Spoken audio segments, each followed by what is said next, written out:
Welcome everybody to the Creator Super Podcast. I'm your host Tyler Watson. We're filming live at Owl Radio right now. We're here with our guest Zaire Breedlove. Give a round of applause for the guest.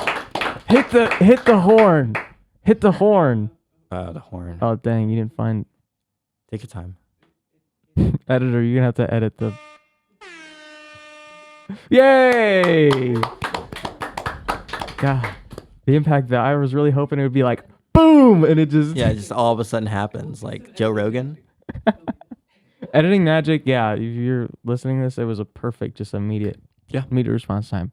So let's get to work talking about you. So you have been shaping student media at KSU. You're the managing editor of the Sentinel, and you're most likely most of you guys have heard of Zaire, or at least seen him, or maybe listened to his voice if you follow the Sentinel. So why don't you tell us about your role in the Sentinel a little bit? So I'm the managing editor of the Sentinel, which is our student paper and also our student publication here at Kennesaw State. I handle things like production management, social media, video production, things of that nature, assignment for reporters. But I myself am also a correspondent that handles a lot of local, state, and national issues, as well as just kind of things that happen around campus. For a place like Kennesaw State, there's a lot of spot news. It just kind of comes out of nowhere. So there'll be a day where like it's not even on a calendar where something's going to happen, and it happens, and I'm just here. So I handle stuff like that. I also handle like emergency preparedness and things of that nature. So if there's an emergency on campus, of course, I'll immediately get information and make sure that people are getting the corresponding information accessibly and appropriately, that is accurate and isn't just something you're getting from College World Inc. or the KSU Way an hour after it happens. Yes, I know you're watching this. So, I just wanted to make sure that they knew that I'm watching and that they're watching, and I do not appreciate you. But yeah. You kind of mentioned that the Sentinel is kind of a significant thing that students use to get news that they need on campus. Yes. So, like, tell us the Sentinel and how you guys function as like a group. Like, how does that work? So the Sentinel was founded in the 1960s during, the tides of American political identity, and it's evolved throughout the years. And of course, it started as like a really small student paper, and now it's like a digital publication. So we have multiple sections. We have different sections such as sports, news, arts and living, opinion, and then of course we have our editorial board, which is made up of those editors. And what we have is a situation where we are trying to grow, and so there's a lot of like different things kind of happening right now, where it's this weird like transitional period where like we have organization. It's just we are looking for that. I'm trying to think of the word. We're looking to kind of define ourselves in a way that can be sustained. And so what you pass have the torch, right? Basically, because I'm a senior, so I want to make sure that the next people who come into my position have an understanding of how things work, and not only that, but have something that they can, instead of having that weird transitional period where there's a lot of difficulties, they can easily just latch on to what was already established and then build from there. So right now, although we have different sections and we have a lot of things going on, especially for sports right now, I'm sure you've heard KSU is like literally. We're amazing. We're wiping out everybody all of a sudden. I don't know like what we're feeding our players, but Oh, I hope this doesn't age so poorly. When this comes out, the December people, let us know how KSU is doing now, because God, for all we know, we've lost 4 straight. Yeah, and that would be very unfortunate. But we're bowl eligible. No, we definitely are. Like, I don't know what changed, but it came out of nowhere, and all of a sudden we're just defeating every team that comes in our way. Yeah. And I think it's going to be sustained, maybe not, but I think we should be good because maybe we just got lucky, maybe not. It feels like something happened. Something changed. I don't know about like if anybody else feels the same, but this semester of KSU has just, and I haven't been at KSU very long, but it's just felt different. Oh, yeah. Like whether it's the amount of students just being like, feels like tripled, just how like, all the different things that have happened this semester. It feels like this semester just felt very like significant, I guess. Things have definitely changed, and I feel like the way that KSU is handling itself has also changed substantially from last semester. Well, by last semester, I mean spring semester. And I'm sure we all are very aware of what happened in the spring semester. And there have been some significant changes since, and they're going to continue to change because change is sustained. Can't stop change. Yeah, you can't stop change. Well, why don't you kind of tell us, because you kind of brought up kind of how like you guys are kind of on the spot with putting out stuff about news. Like, right, I think the KSU game was like yesterday, and you always already had a post out. I think it was earlier today. I mean, it was very fast. So how are you guys able to manage getting news and having it out within a certain time period? Like, is there a certain system you guys have in place? Is there a certain time limit that you're trying to reach to have this news out from when you hear it and stuff like that? So I've kind of established certain rules when it comes to specific coverage. If it's something like breaking news, it has to come out in 30 minutes. It just needs to. I'm sure you've seen some stuff happen on campus, and we immediately got something out because things like that can just spiral out of control. While simultaneously, when it comes to stuff like sports, the max I'll take is a day. I handle social media, so a lot of the posts that come up are normally handled by me, and the production of those posts are handled by me. So, of course, we have reporters who go out and editors who go out and gather information and prepare the written portion for print. Right.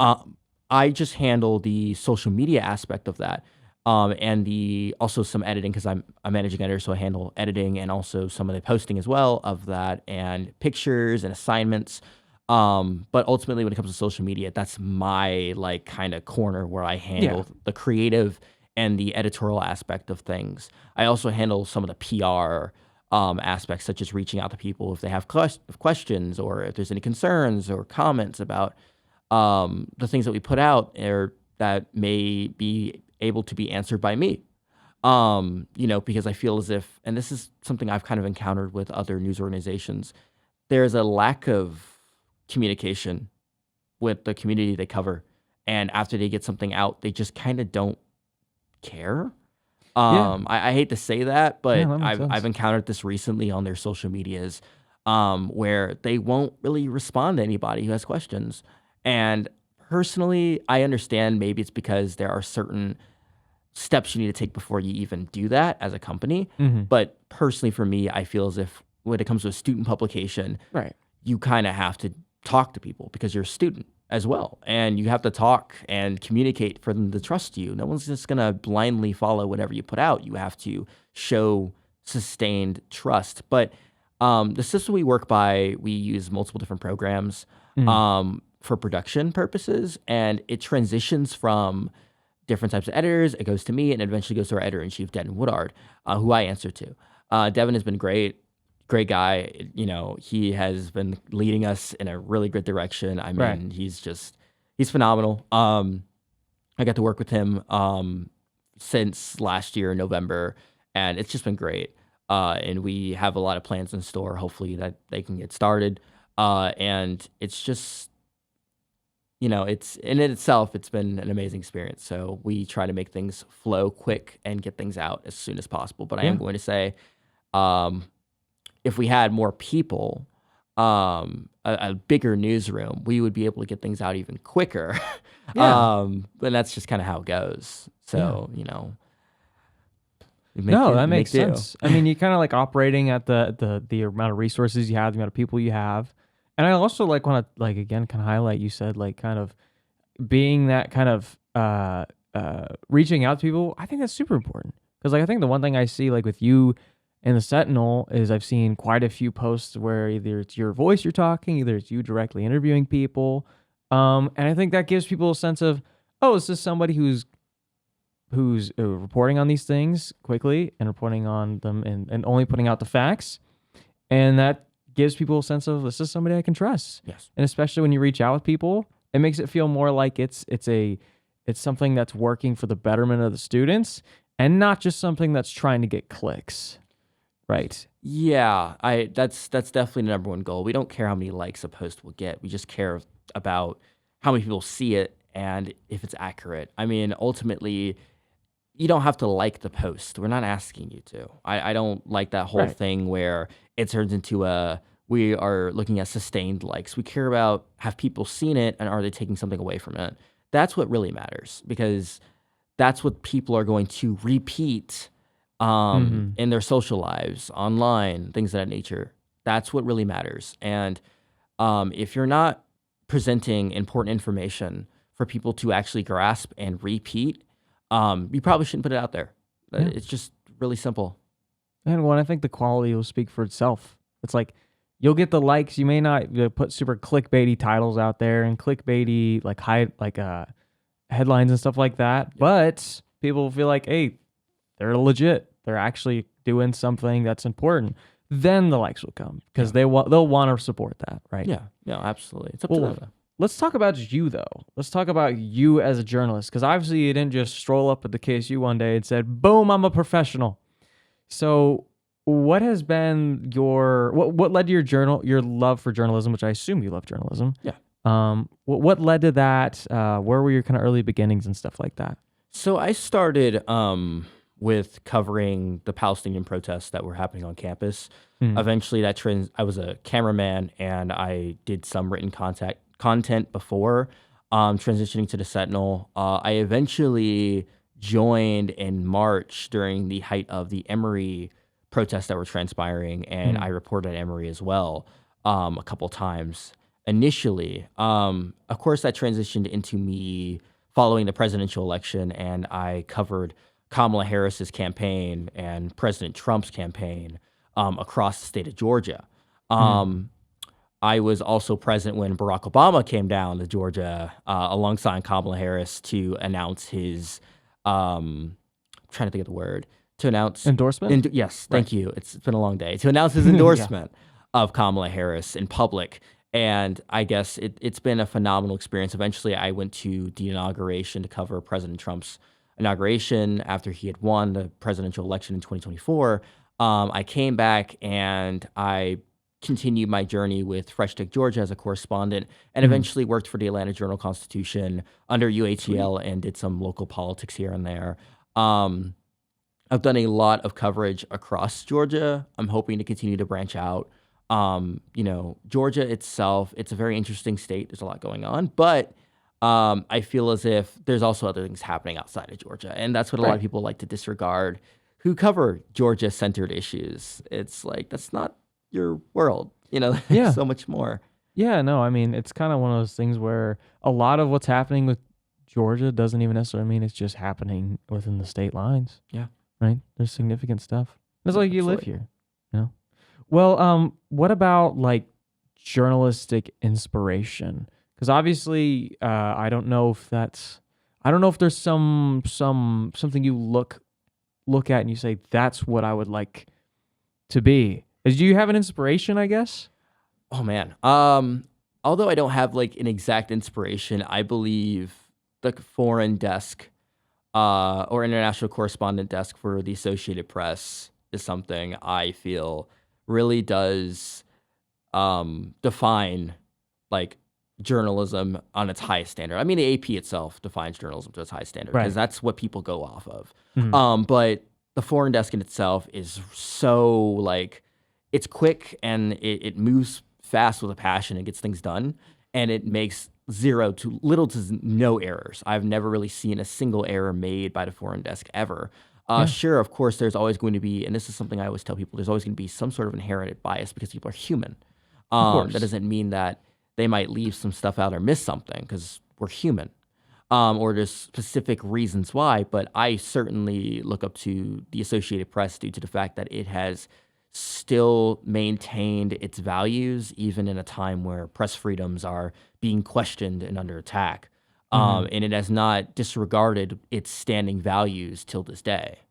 Yeah, absolutely. I think that's something I'm going to bring up again later, so I'm not even going to get crazy into it. but you're also like, it's also crazy because you not only do you do all this work covering from across the state for the Sentinel and just by yourself and with plenty of other groups and stuff, you also are a full-time college student. He told me earlier he's taking 7 classes. He's got all A's. I mean, not a single B. No, maybe not like a 89 that we're kind of.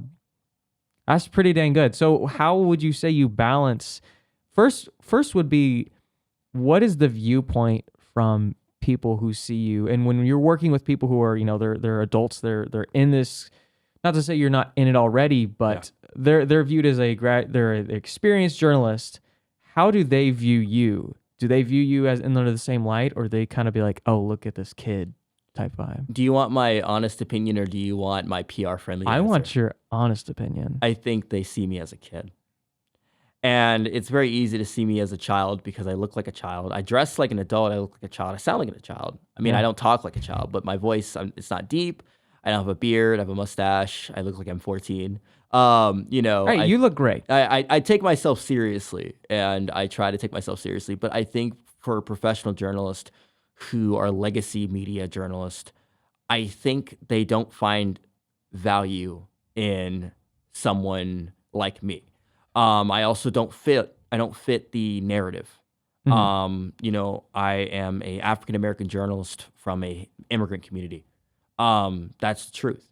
And although I have a valuable asset, I'm still young, and they think that for some reason, this isn't every journalist, but this is what I've encountered.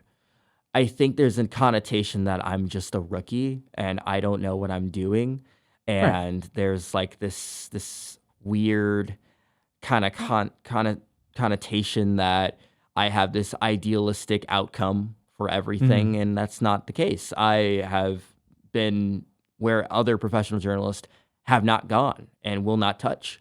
I handle things with just as much care as a professional journalist who's been in for 30 years. However, to some extent, there are plenty of professional journalists who I have met who take me seriously and who we chat as if we are coworkers, because we are, to some extent, we are coworkers and we do work together. But there have been moments in my life where I have felt like I wasn't being taken seriously because I wasn't a certain age. I didn't fit a demographic that they specifically didn't really find valuable. And there have been moments where I have had to kind of put my foot down and establish that I am just as serious as them, and to sometimes even more serious than them. I take my job very seriously because there are very serious consequences to making a mistake. I have seen countless times where reporters have made mistakes and it has costed people their jobs or sometimes even their lives. And I'm not willing to do that. There are just some things I'm not willing to do, and that's not one of them. Yeah, I think we kind of judge press a little bit. A good bit. Maybe I'm getting that wrong, but I feel like at times we can judge press a good bit. But it's also it shouldn't be, or I'd say it should be viewed as a high pressure job. You have a lot of responsibility, right? If all these people trust you to put out honest and true information, and you just decide one day, I'm just going to put out something that's just not true. Now, it could be something like a white lie. You can make an April Fool's joke and people might find it funny.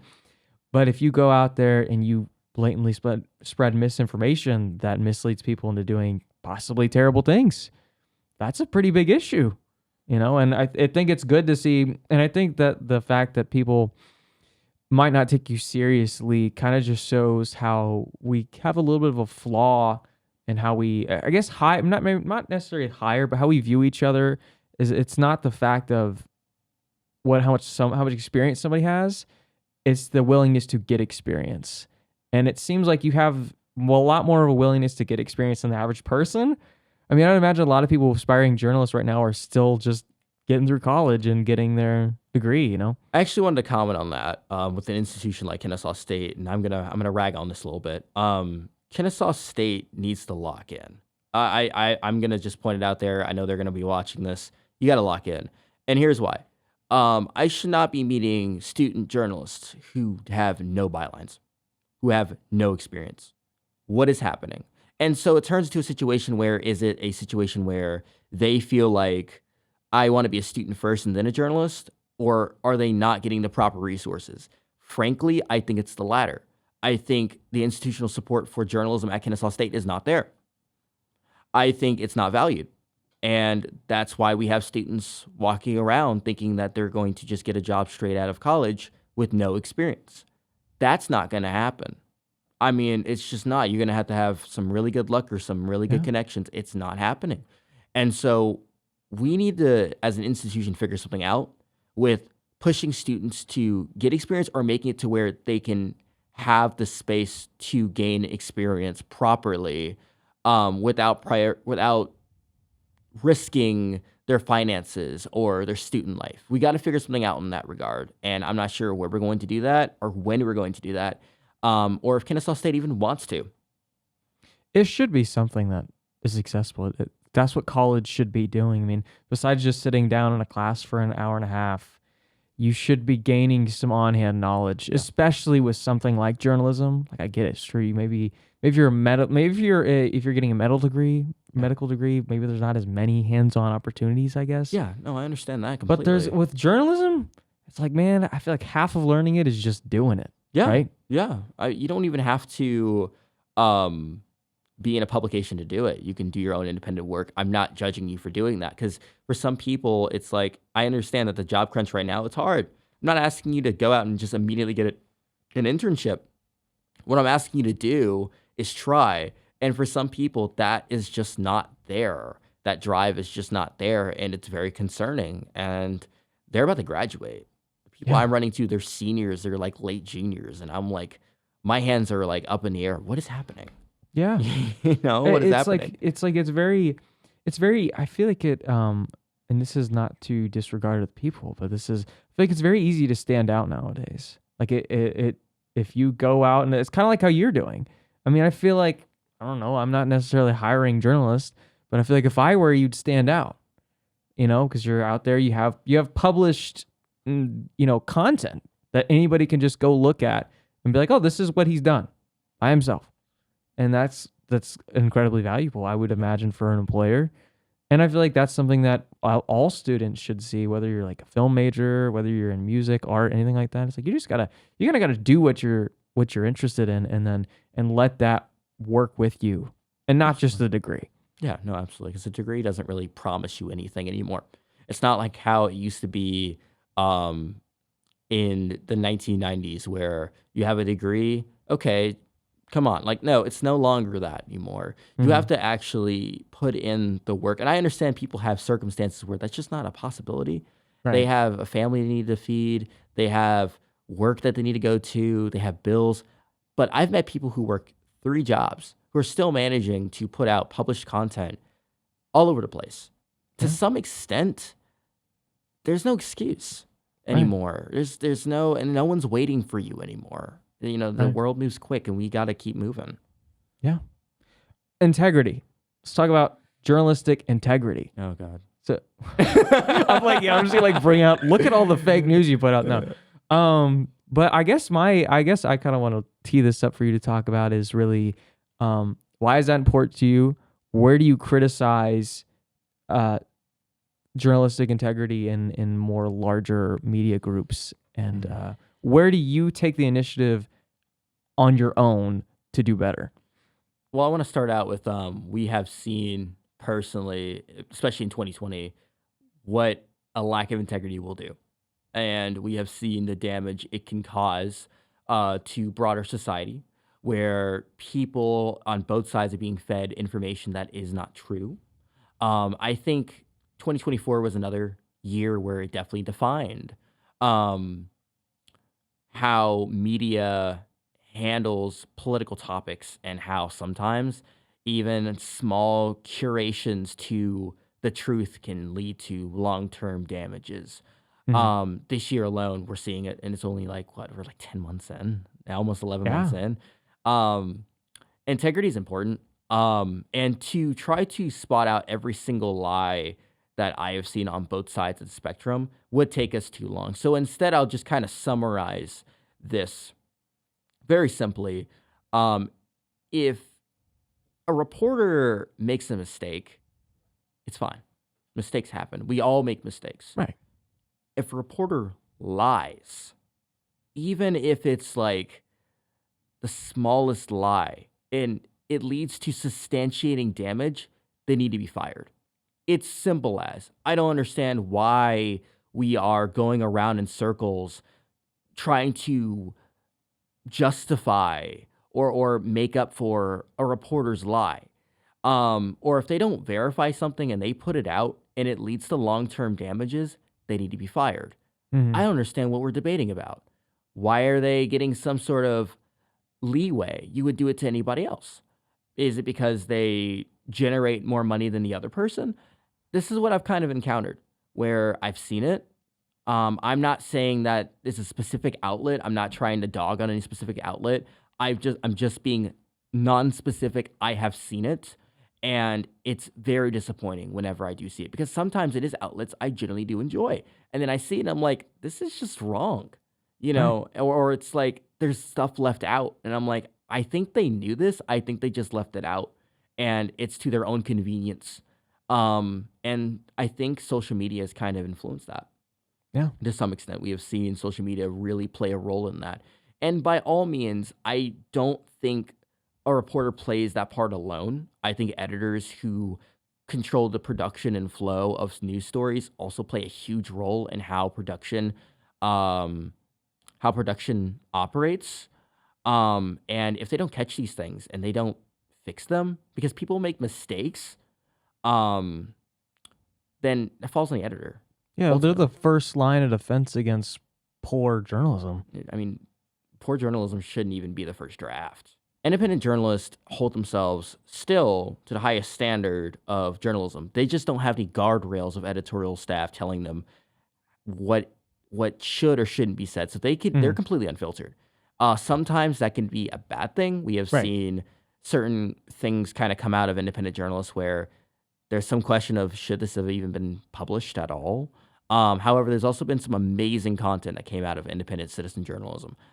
We have seen, especially now with everything going on across the country with the National Guard, Immigration and Customs Enforcement, Homeland Security, citizen journalists have been covering it extensively because they live in those communities and they're able to quickly get information that news outlets can use that's publishable. A social media creator is more of a personality. Right. To some extent, there are some that just completely disregard the ideas of ethics. It's just all Yeah. about the growth of content.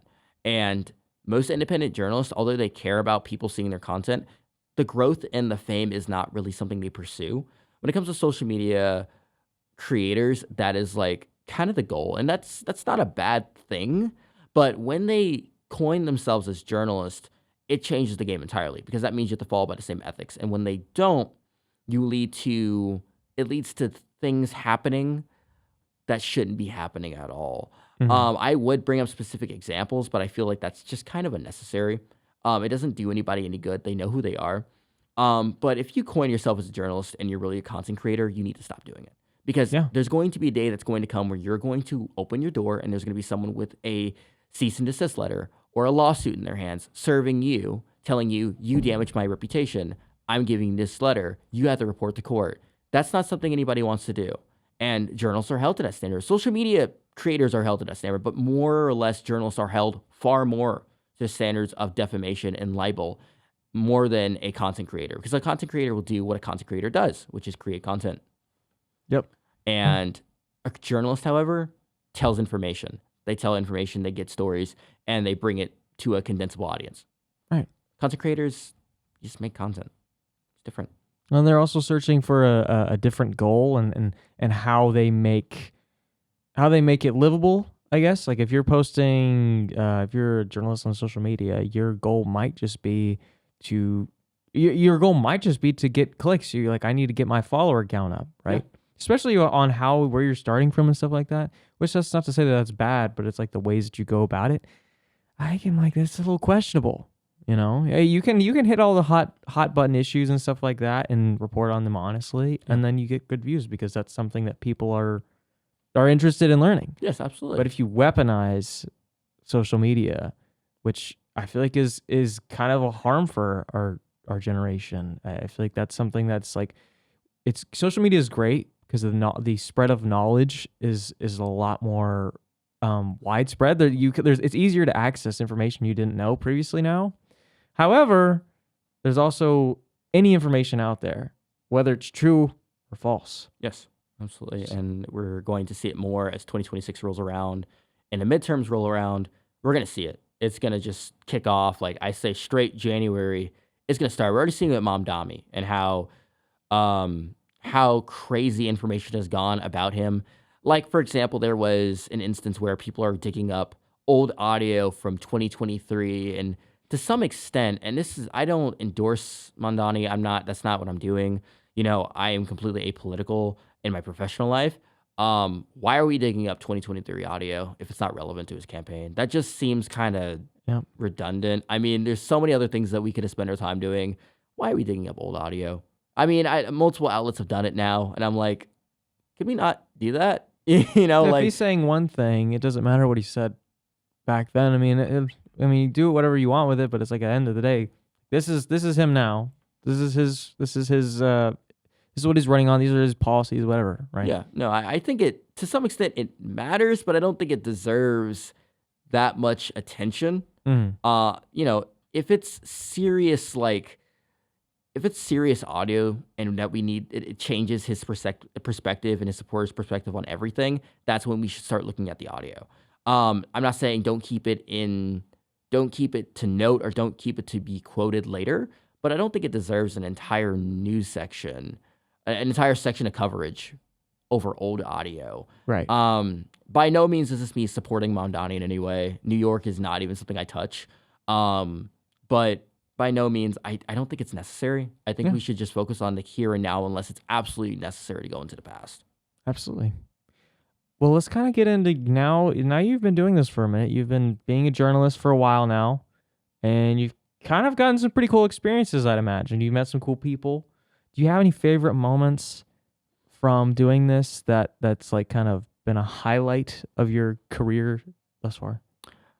Man, that's a really good question. I think a big highlight for me was attending the inauguration itself. I think that was such a weird transitional piece of history that I was there to witness. It's a very significant moment. Yeah, regardless of who it is, it's like that's a pretty awesome thing to witness. I mean, it's just in itself is so interesting because there's people who pay thousands of dollars to be there, and you're just there for free. You're for free? It's free. I mean, I mean, the money I used to travel to DC wasn't free, but right. Some people paid. There, of course, they gave out voluntary tickets for but people in the front. People paid thousands of dollars to be there. Oh, yeah. Thousands, and I was just there, just kind of looking around, I had no idea what I was doing. Hello, here, and it's such an interesting experience. To kind of talk to people who were there and to hear where they came from. I talked to some guy from Kansas. I'm like, you drove all the way to DC to be in the cold and to see the president of the United States. He's like, I did. And there's nothing wrong with that. He did. He drove. Yeah. And I can't judge him. We had a good car set up. I was like, look, hey. I hear you. I hear it's worth it. Yeah. I took a train, so I can't talk. Oh, what is it? The Amtrak. Amtrak? Yeah. I've heard of that. Yeah, I'm not gonna do it again personally. It was good. It was a good experience. I wouldn't do it again. Yeah, I just prefer it's a long train ride, isn't it? I prefer my mobility. Yeah, I like to move around a little bit. If something pops up, I could just stop and do something. Yeah, go get McDonald's. Yeah, literally, I don't have to eat train food. Yeah, is train food good? It is, but it's just not something I prefer. Yeah, you're not let me go get train food. Yeah, no, it's not something I'm itching to do. You ever know how people are with those cookies on the airplanes? Yeah. Are you one of those people? Do you seek out the cookies, the Biscoff cookie? No, I normally eat a hefty meal before I even get on a plane. I have to, yeah. Yeah, or, I'm just done if I don't. And then if they have I don't know, if they have chocolate chip cookies or something, I'll take that. Just standard stuff. I'm not asking for anything crazy. I just something consumable and doesn't taste like it was made in a factory. Yeah, a couple seconds ago. A little love. Yeah, a little love would be just nice. Something. I don't know, or sandwich. Yeah, I'll take a sandwich. If they allow me to take a sandwich on the plane, I'll take a sandwich. I doubt it though. I did take tater tots. They were cold though, so they weren't very good. That's fair. I also almost passed out. Oh, I'm sorry. It was a weird plane flight, dude. Oh God. Okay. Well, I also want to touch on one thing because I thought this was cool, and this is maybe gonna be a throwback to students who aren't freshmen who are here in the spring semester. Mm-hmm.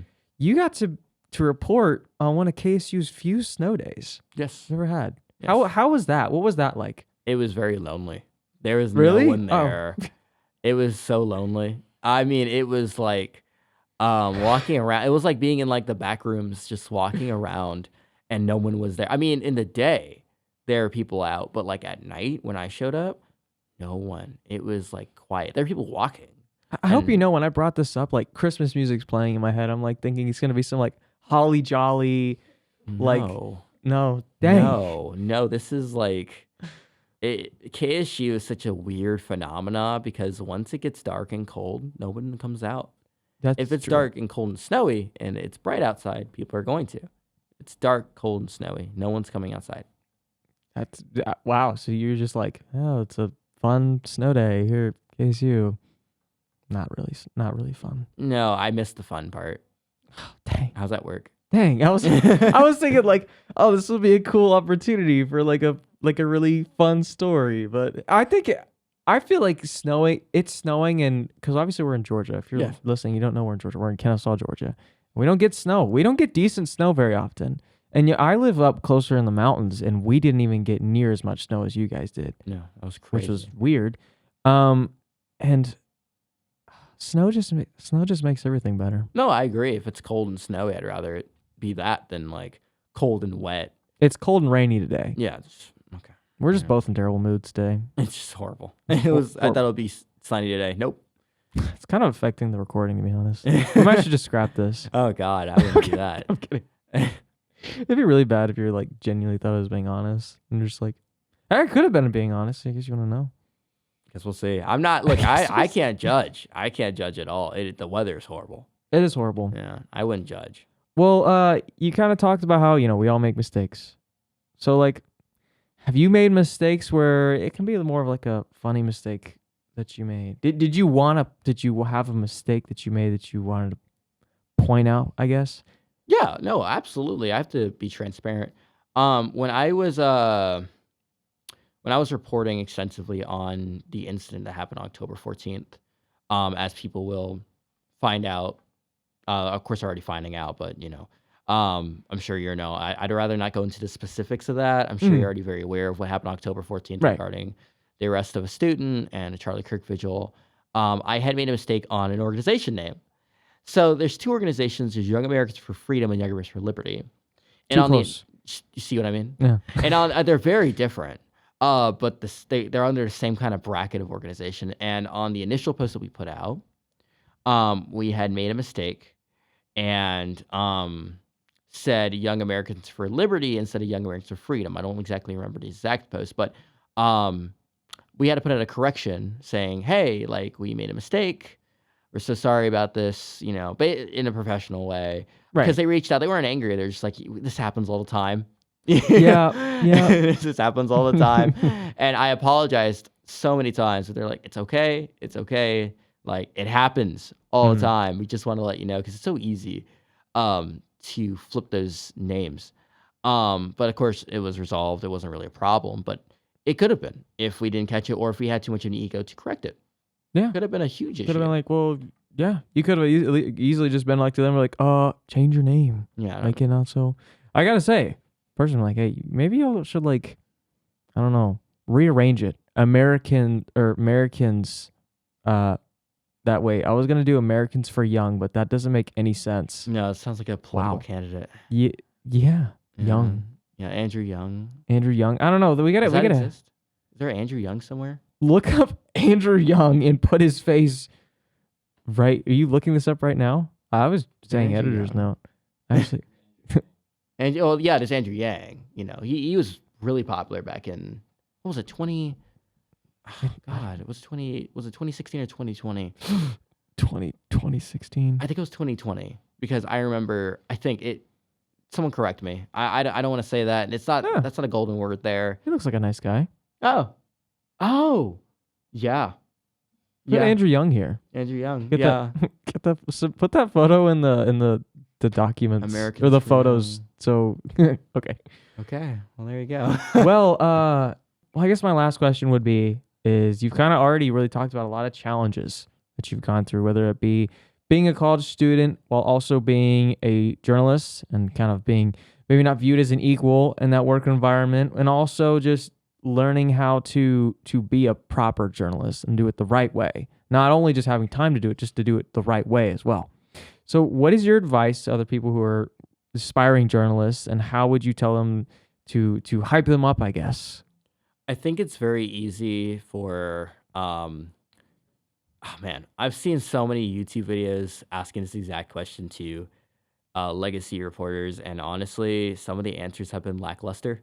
Mm. So I'm just gonna give a better answer. No one's waiting for you. They're not. I'm just gonna be so honest with you. You like to think they are. They're not. Um, you have to make yourself readily available to do the job right. And you have to do it the right way. You have to push yourself. Some late nights, there's going to be some uncomfortable moments, more than just some. There's going to be plenty of uncomfortable moments. You're going to be like, I'm not sure if I was built for this. You have to do it because once you're in it, you don't just get to step out and say, I'm just going to go do something else. That's not how it works. If you truly care about our democratic values and the foundations of our republic, and this is something you say, I'm going to devote myself to, and I'm going to do it the right way, that's what you're going to do. People who are journalists, who become journalists, they become journalists because they already have established in their head, this is what I'm going to do, and I'm going to pursue that goal with no one stopping me. Mhm. And if we have a situation where we have people jumping in and out of journalism, and it's okay to like retire from journalism, or if it's okay to just say, it's just not for me, but we need people who are just straightforward, like, I'm going to get this job done and I'm going to do it the right way because no one else is going to. Because right now, in a time that we're in, no one else is going to do the job the right way but you.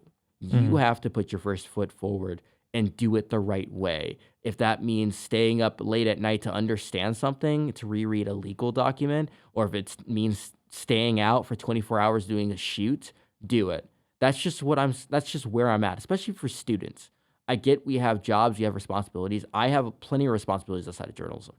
It's difficult to kind of balance those things sometimes. But we have to kind of weigh these things by um their importance. And if it's something that's happening that's important that we just cannot miss, we got to do it. Sometimes you just got to drop everything and go do it. Sometimes you got to miss a party. That's okay. It's not everything in the world. It doesn't define us. Yeah. Um, and it's okay to kind of take some time to yourself as well because you can't do this forever, you know? Yeah. You're a You got to human have your being. priorities straight. Yeah. Oh, yeah. Don't get like 60 something years old and now start thinking about retirement, please. You should be 20, 21, 27, already planning on those things. Set a goal and get as much experience as possible for you to achieve that. And if you can't achieve that, then continue to try it. And that goal is going to fluctuate. Things are rapidly changing. As you mentioned with AI, things are changing. I don't expect AI is going to replace journalists because AI literally cannot go out and talk to people. I Right. mean, we have robots, but like they're getting beat up on the street and, thrown around and, Yeah. getting called made up slurs. And Yeah. so I don't expect robots are going to be able to be reporters. It's just not possible. You might be able to use them in conflict zones. That will definitely take down the amount of death toll that we've had, especially when it came to the Israeli-Palestinian incursion that we're seeing today. The amount of journalists who have been killed is astronomical. And Mhm. if we had ways to protect those journalists while simultaneously still getting the news, that would have been useful technology. But in the area we're in now, um, I think for young journalists who are aspiring, they need to realize that you have to put your first foot forward. No one's opening a door for you. No one's just waiting for you. It might sound kind of like um demotivating when you hear that, but that doesn't mean it doesn't mean that they don't care about you. It means that they don't know who you are yet until you actually try. You Mhm. have to try. Yeah. And, when you find a story that you think could be dug deeper, do it. Yeah. It's simple. I'm not asking you to make a Pulitzer Prize winning story. I'm asking you to try. Well, you're never gonna make a Pulitzer Prize, or you're never gonna get that. You're never gonna get there if you don't start. Yeah, So no, absolutely. The start matters the most. if you want to be one of the greats, you can't just be sitting at your house doing nothing, playing Roblox, No, it's good to play Roblox sometimes, though. enjoying your AI slop. Yeah, on your Instagram reels that store AI body cam footage. Yeah. Yeah. Oh, Yeah. God. I've seen some things and I'm like, that looks a bit too real. I saw That's- one where it's dogs, and this has just became a small trend where dogs basically would come up to this person's house. It's AI, And then the person would open the door and the dog would be just sitting there. And they'd be like, oh, hello. And then it would just be like straight up water cannon from the dog's mouth. And I was like, how are utilizing, is this a better way to use AI? I saw one where it was like the cat in a hat opens the door and a police officer's there and he's like, oh, hello. And he gets like blasted in the chest. He's like, you shouldn't have did that. Why did you do that? You could have just asked me to leave. And I'm like, is this what we're using this for? Like, I'm glad I'd rather it be this than like replacing jobs, but we're programming it basically to get more and more immersive, because that looked like something I would see on like Police Activity or like on like Midwest Safety. I'm like, what? Like, what are we doing with this? Why are we? Well, I want to thank you for being on the podcast today. I think this was a great recording, and I think hopefully listeners enjoy this. If you're looking to find some links for like the Sentinel or anything like that, we'll have links down in the description. Definitely go give them a follow, give them a subscribe, or if you're a fan of the Sentinel and you're coming here, you should give us a subscribe too. No, I agree. And we're working off each other. Okay. Other than that, thank you for listening. And thank you for being here. Appreciate it. Absolutely. And that's it. Let's say bye. Goodbye. Bye. Have a great day. Okay. We're done. All right. Cut.